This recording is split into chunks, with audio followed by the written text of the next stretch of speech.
Good morning. It's a great honor and pleasure for me to be here today. Bonjour à tous. Je voudrais remercier les organisateurs de cette invitation. J'aime beaucoup le titre de cette conférence, l'énergie, enjeux socio-économiques et défis technologiques, car il est vrai que ces questions sont très intimement liées avec les aspects sociaux, économiques, les politiques nationales, l'infrastructure. Je voudrais simplement démarrer ma présentation par cette diapositive qui reprend les schémas énergétiques de l'utilisation de la consommation énergétique aux États-Unis. Et je dois vous présenter mes excuses par avance, puisque ce sont des données que je vous présenterai et qui concernent surtout les États-Unis, puisque c'est celle dont je dispose, mais j'espère que ces données reflèteront finalement ce qui se passe au niveau de la consommation des énergies dans beaucoup de pays. Alors, si on prend les États-Unis comme exemple, on peut dire que au cours des 400 dernières années, on a noté une évolution de l'utilisation des énergies. On a finalement vu l'émergence du charbon, du pétrole, du gaz naturel, mais il a fallu attendre le milieu du XXe siècle pour voir apparaître d'autres sources d'énergie plus renouvelables et l'énergie nucléaire également.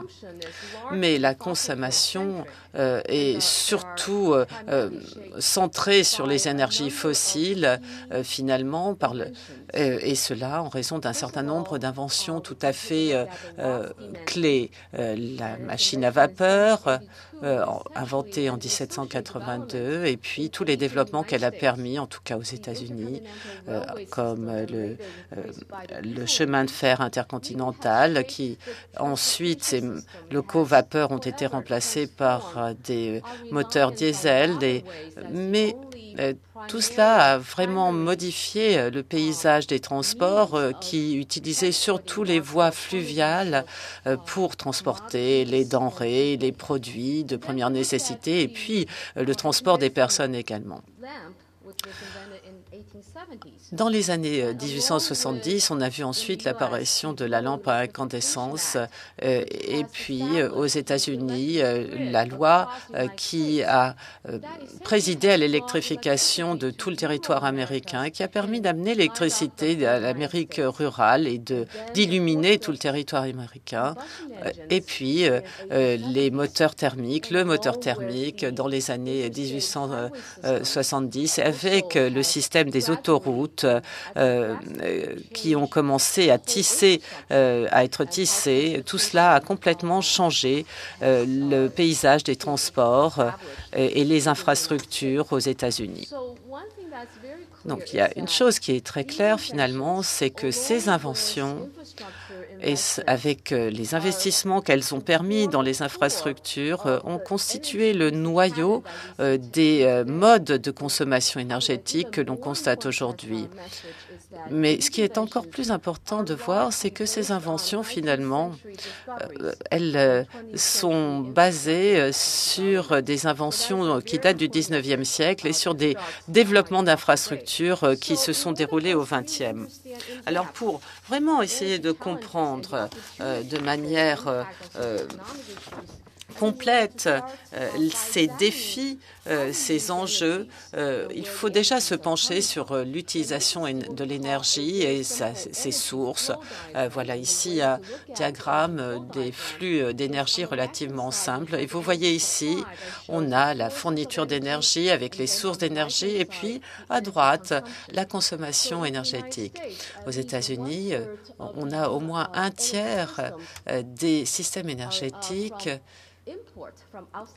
qui sont basés sur des importations et la production domestique correspond à 74 quads.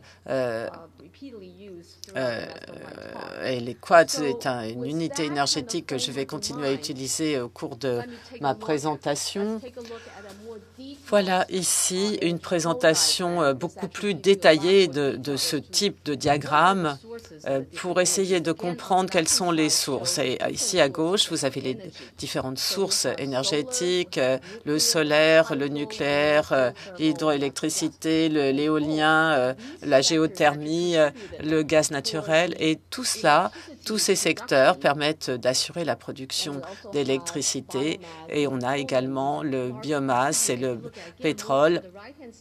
Et là, si on se reporte à droite, vous avez évidemment les différents secteurs de consommation, domestique, commercial, tertiaire, industrie, transport. C'est vrai que on fusionne très souvent tout ce qui est domestique et tertiaire. Et je voudrais simplement souligner, encore une fois, le fait que la consommation énergétique aux États-Unis, elle est surtout basée sur les énergies fossiles. Et le professeur Tarascon a évoqué l'impact environnemental de ces énergies fossiles. Ce qui ressort très clairement de ce diagramme également, c'est la chose suivante, à savoir que même si on aime beaucoup le solaire ou d'autres énergies renouvelables, on voit bien qu'ils sont de faibles contributeurs à la production d'électricité. Ce qui est également très alarmant, c'est cette partie en grise ici qui correspond au gaspillage. C'est-à-dire sur 100 quads, on en perd à peu près 50%. Donc, il y a des pertes thermiques et des pertes de différentes natures qui, finalement, ne nous laissent que 42 quads d'énergie effective. Et c'est intéressant quand on compare l'énergie consommée en 2008 et dans les années 50. À l'époque, la population américaine était de moitié, finalement, de celle de 2010. À l'époque, l'énergie primaire correspondait à peu près à 34 quads. Donc,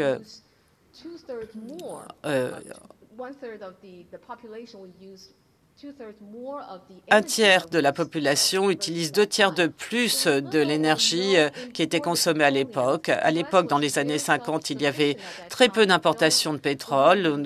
Les États-Unis étaient quasiment autosuffisants et on n'importait pas beaucoup du Moyen-Orient. L'énergie primaire pour le transport ne correspondait qu'à 6,8 quads par rapport à 27,8 aujourd'hui.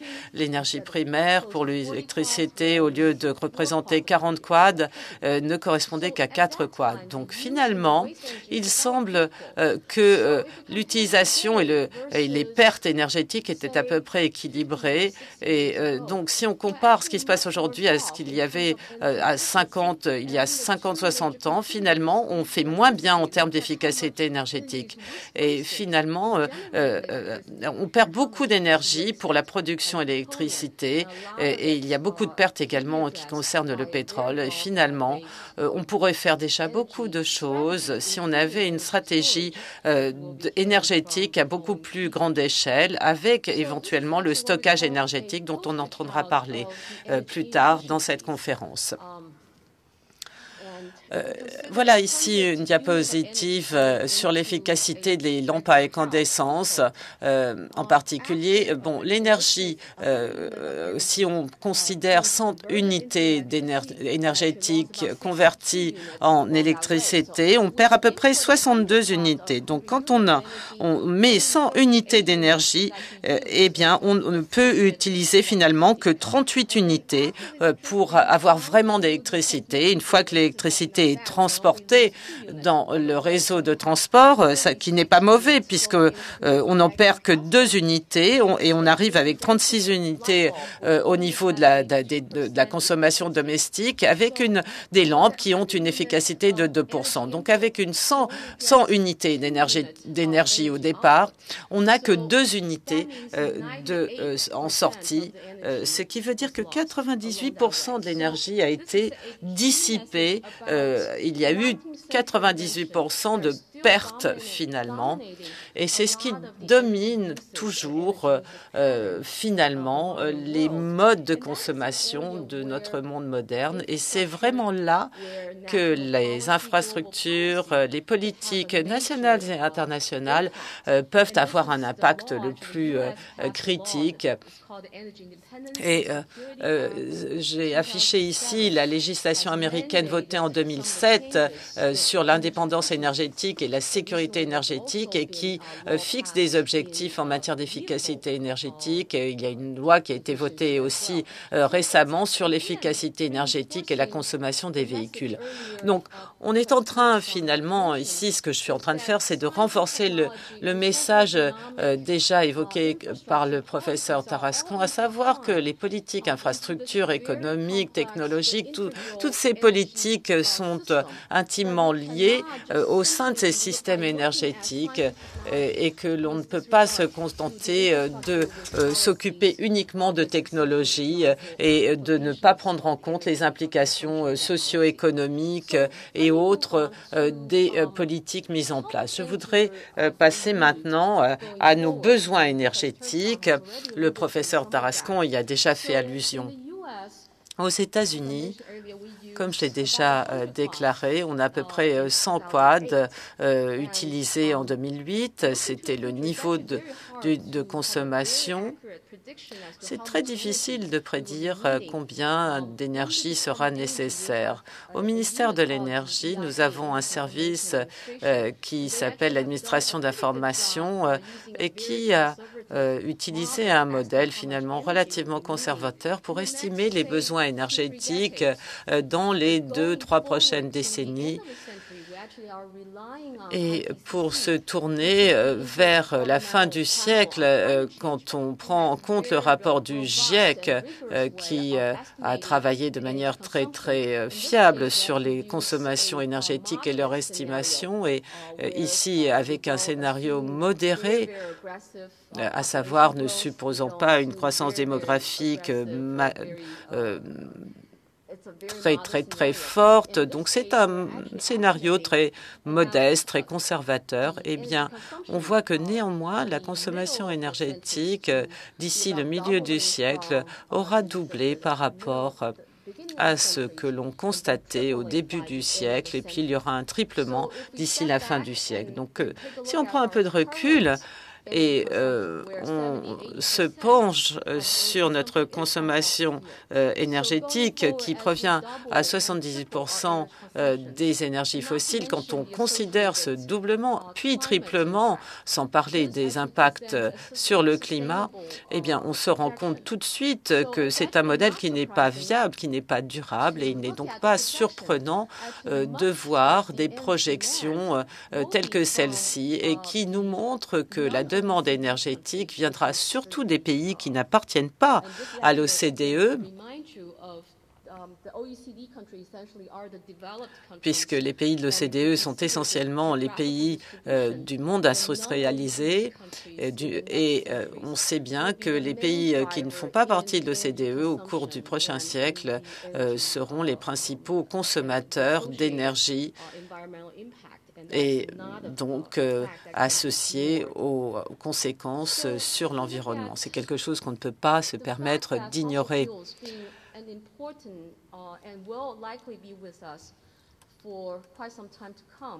Les combustibles fossiles, on ne va pas s'en débarrasser comme ça du jour au lendemain. Mais quelles en sont les réserves et où se trouvent-elles? J'ai essayé de rechercher cela dans la littérature et assez étonnamment, c'est la société BP, une grande société pétrolière qui fournit les indications les plus précises, puisque évidemment il y a un intérêt bien compris pour les pétroliers à savoir exactement où se trouvent les réserves, et ils utilisent le ratio RP, c'est-à-dire réserve sur production. Et si l'on se base sur les taux de consommation actuels et que l'on utilise ce ratio,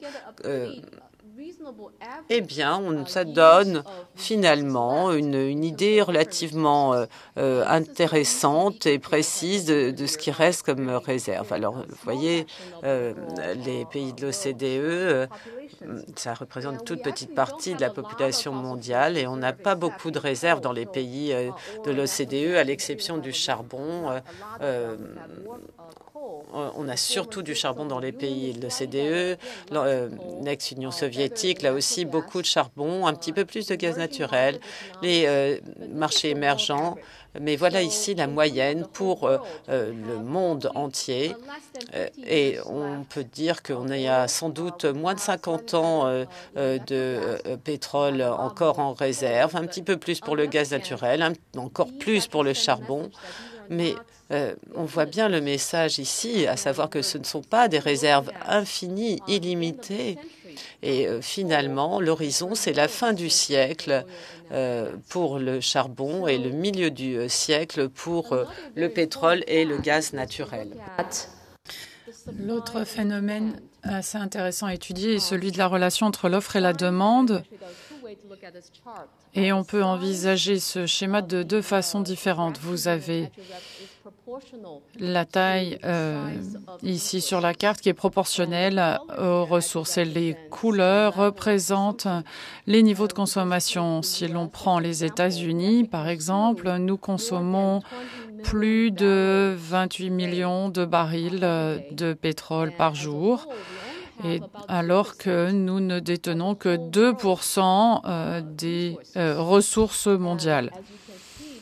Et comme vous pouvez le voir aussi, il y a un déséquilibre très important entre ceux qui ont des réserves de combustibles fossiles très importantes par rapport à ceux qui les consomment le plus et qui ont le moins de ressources sur leur marché. Donc, c'est une source d'instabilité dont nous devons nous préoccuper. Autre fait inattendu, alors que l'on observe une augmentation de la demande des pays non membres de l'OCDE et que l'on voit un appauvrissement de l'offre, on constate que des sources de combustibles fossiles non conventionnels prennent une importance croissante. C'est notamment le cas des gaz de schiste. Par le passé, au cours de cette dernière décennie, il était intéressant de remarquer que le gaz naturel, qui est plus facile à puiser, a commencé à diminuer, les années 70 ayant été le pic de réserve et de production, et puis plus récemment, nous avons observé l'émergence de ces gaz de schiste et des bitumineux qui sont très profonds, très difficiles à exploiter. Il y a beaucoup de controverses aux États-Unis parce que l'extraction de ceux-ci requiert des moyens de fracturation avec l'injection d'agents chimiques et de grandes quantités d'eau pour extraire ces sources de combustibles fossiles non conventionnels. Et même si ceci constitue une autre source de combustibles fossiles, je pense que ce sont des sources d'énergie qui requièrent des réflexions un peu plus approfondies quant au rendement de leur exploitation et à leur impact. Ensuite, passons aux autres offres énergétiques pour le nucléaire et le renouvelable. Le nucléaire représente 9% de la totalité des sources d'énergie aux États-Unis et 8% pour les renouvelables. Et je pense que c'est un domaine qui a évolué peu rapidement. Ça reste néanmoins une source d'énergie très importante. Vous avez ici la source, le nucléaire en tant que source d'électricité dans le monde. Je pense que la Chine est probablement le pays qui connaîtra le plus de changements, alors que dans les autres pays, il faut s'attendre à peu de changements dans les décennies à venir. Il est intéressant de noter que la France reste le leader en termes de production d'électricité de sources nucléaires. Vous êtes quasiment à 80% de l'électricité qui provient du nucléaire, alors qu'aux États-Unis, on est à peu près au même taux qu'au Royaume-Uni, 20%, un peu plus pour le Japon, 30%, et puis même chose pour l'Allemagne. Si l'on considère l'industrie du nucléaire aux États-Unis, on a beaucoup parlé de la renaissance du nucléaire, mais on en parle plus que l'on agit actuellement. Et l'un des aspects essentiels de l'énergie nucléaire, c'est les investissements pour la construction des centrales et puis le processus d'habilitation qui a été mis en place par les autorités de réglementation pour autoriser la construction de nouvelles centrales nucléaires. En fait, on n'a pas construit de nouveaux réacteurs nucléaires aux États-Unis, ni même délivré d'habilitation et d'autorisation d'exploitation depuis les années 80. Et la plupart de nos réacteurs sont en fait assez anciens. Et je pense que d'ici la prochaine décennie, je pense que la politique du gouvernement sera de maintenir en exploitation ces réacteurs qui ont été construits et qui sont exploités depuis les années 70. Et puis l'extension de la durée de vie des centrales restera une question clé dans les années à venir. Maintenant, passons aux renouvelables. On a des débats sans fin sur le potentiel des différentes sources, de la biomasse, du géothermique, etc., etc. Vous avez ici une toute petite fraction, comme vous pouvez le constater, c'est 8%. Vous avez ici des illustrations de ce que peuvent nous apporter ces renouvelables. Et pour le photovoltaïque, on met beaucoup l'accent dessus, mais cela ne représente encore que 1% de la totalité de la production. Le coût, la durée de vie, la disponibilité sont autant de facteurs qui vont influencer l'adoption des énergies renouvelables par le marché. Outre la question de l'offre, il y a aussi la question du transport et la distribution d'électricité. Vous avez ici une photo nocturne des États-Unis qui représente notamment les autoroutes, les interstates, celles qui est entre les États.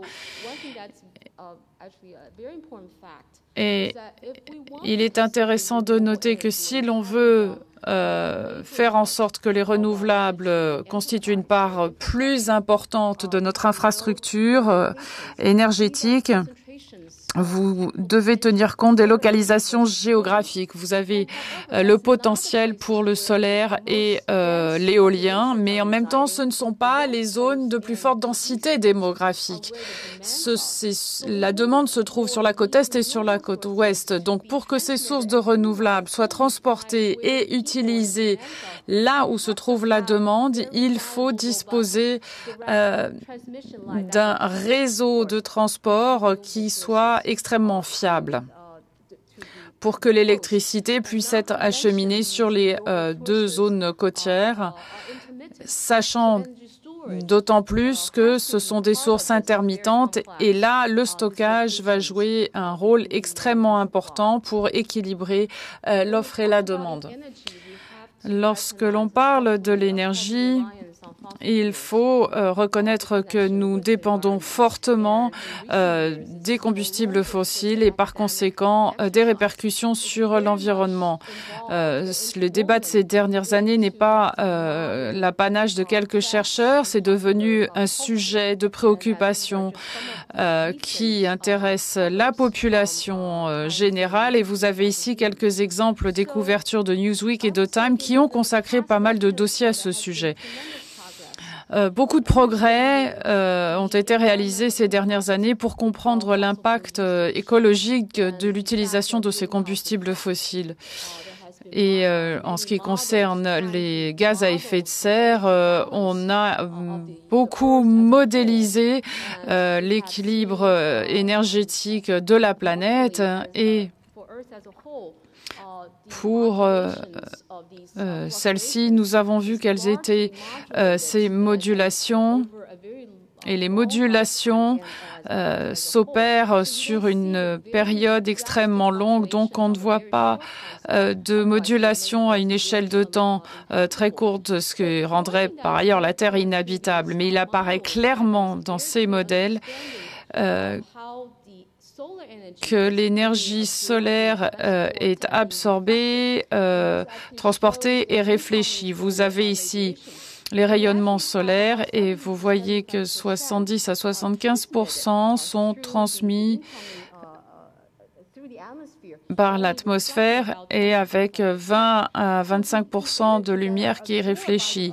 Donc l'énergie absorbée par la Terre réchauffe la Terre avant même que l'on identifie les effets de gaz à effet de serre.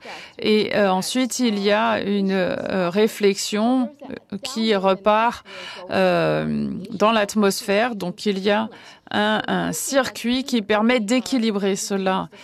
Mais on pense que la source du changement climatique est cette fenêtre atmosphérique qui joue un rôle très important sur cette transmission de l'énergie. Et ce spectre, si l'on analyse la lumière entrante et la lumière sortante, c'est que cela coïncide avec la présence de CO2 et de nombreux gaz à effet de serre. Donc, si la concentration et l'intensité de ces gaz augmentent, eh bien, on ferme la fenêtre atmosphérique, ce qui induit un réchauffement de plus en plus accéléré.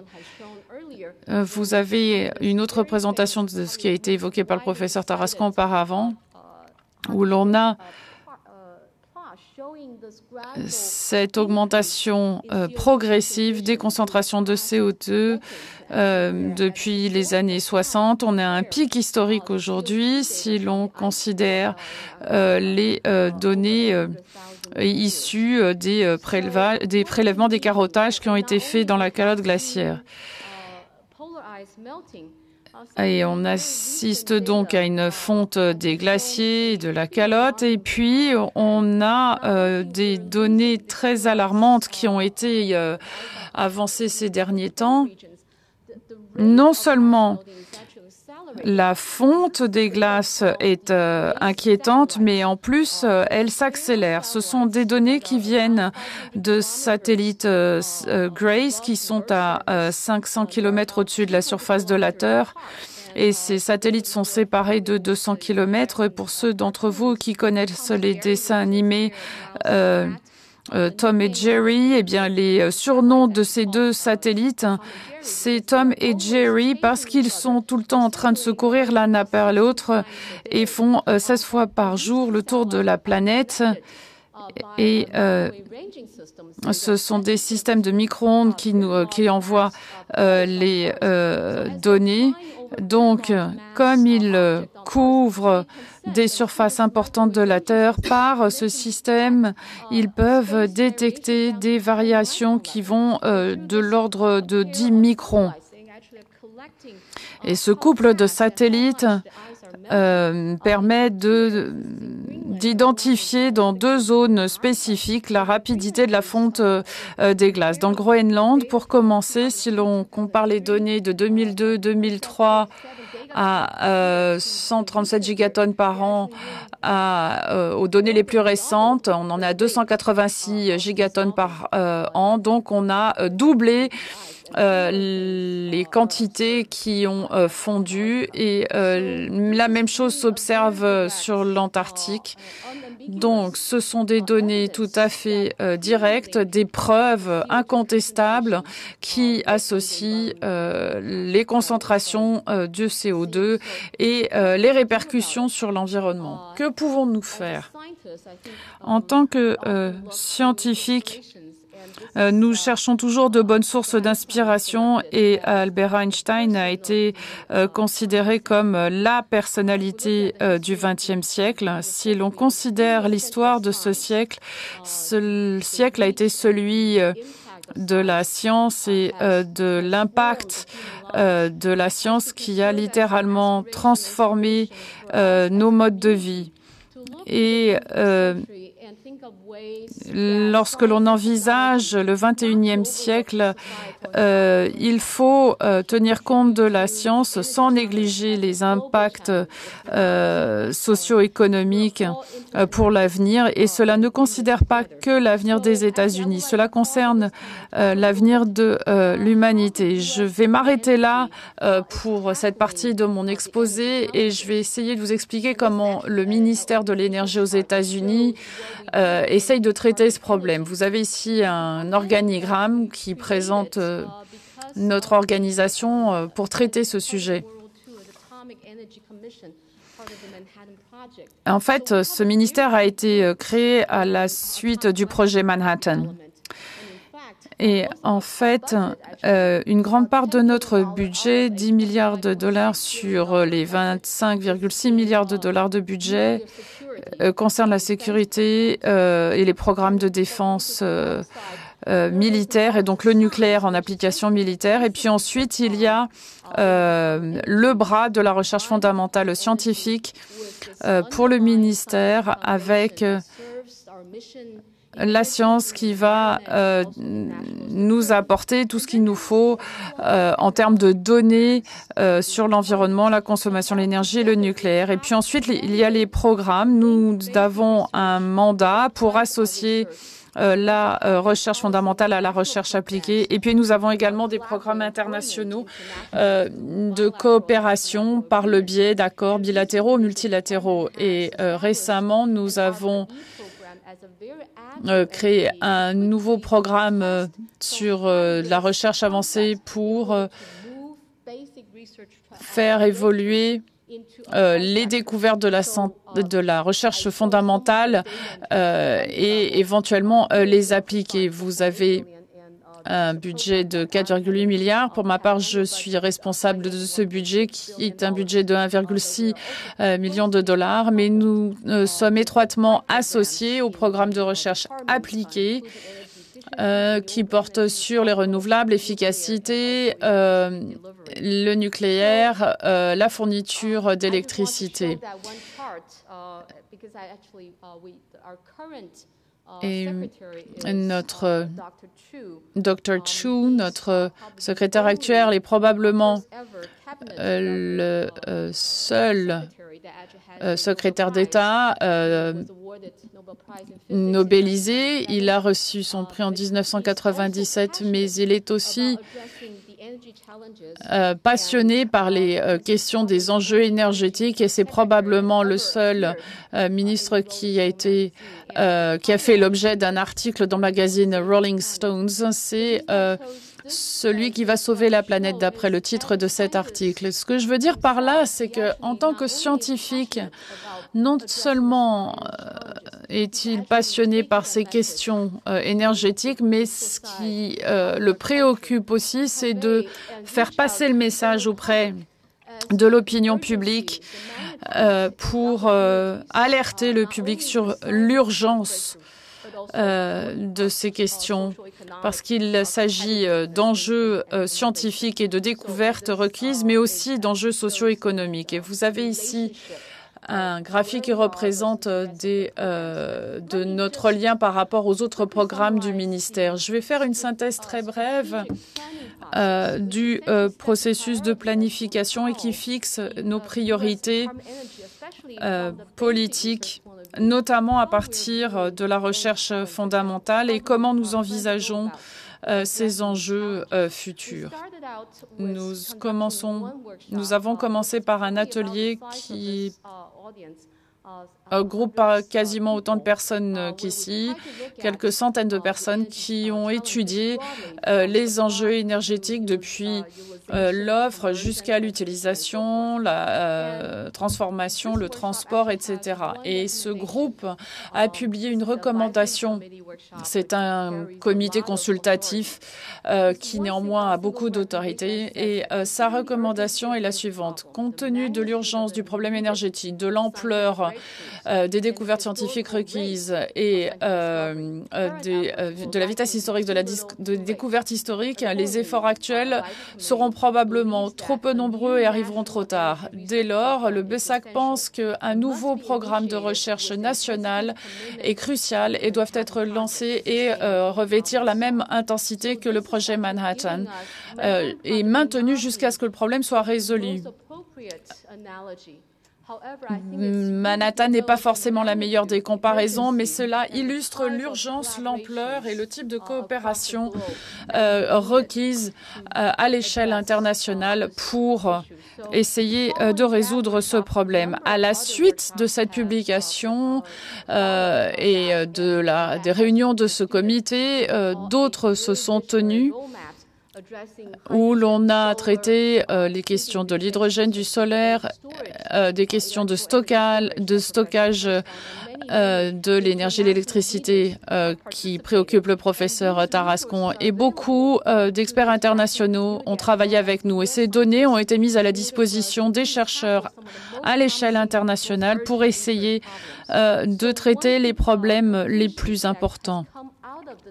L'une des conclusions de cette feuille de route de planification stratégique, c'est la question de la transition entre l'utilisation actuelle de l'énergie, c'est-à-dire ce sont des produits de base qui sont puisés dans le sol, on passe ensuite à la combustion et on essaye de les exploiter par la suite. Donc cette transition pour que ces sources d'énergie soient utilisées sur la base de leur fonction. La nature nous a fourni de ressources limitées, donc c'est comment utiliser les renouvelables, qu'il s'agisse du solaire, de l'éolien, de l'hydraulique, et comment les convertir en électricité et les exploiter. Et il s'agit d'utiliser des matériaux de haute technologie. Et en fait, au cours de ces 2 jours, nous allons avoir des informations sur les réalisations et les possibilités les plus intéressantes qui sont issues de ces programmes de recherche. Enfin, j'aimerais évoquer différents types de solutions d'appui. Généralement, on a des groupes assez dispersés. En fait, nous avons créé maintenant des centres de recherche pour créer l'équipe de rêve qui va réunir toutes les compétences complémentaires et donc multidisciplinaires pour parvenir à ces objectifs. Et dans ces plateformes d'innovation énergétique, c'est 25 millions de dollars qui ont été alloués de façon à intégrer différentes composantes.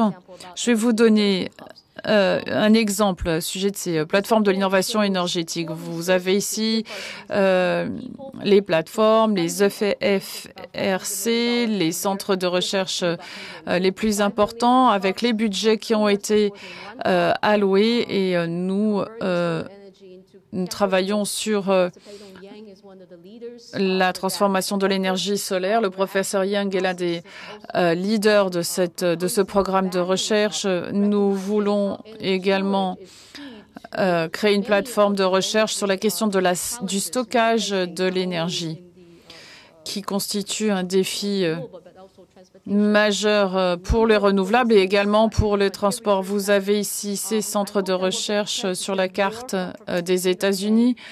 J'espère que le professeur Peyton Yang pourra nous en dire un petit peu plus.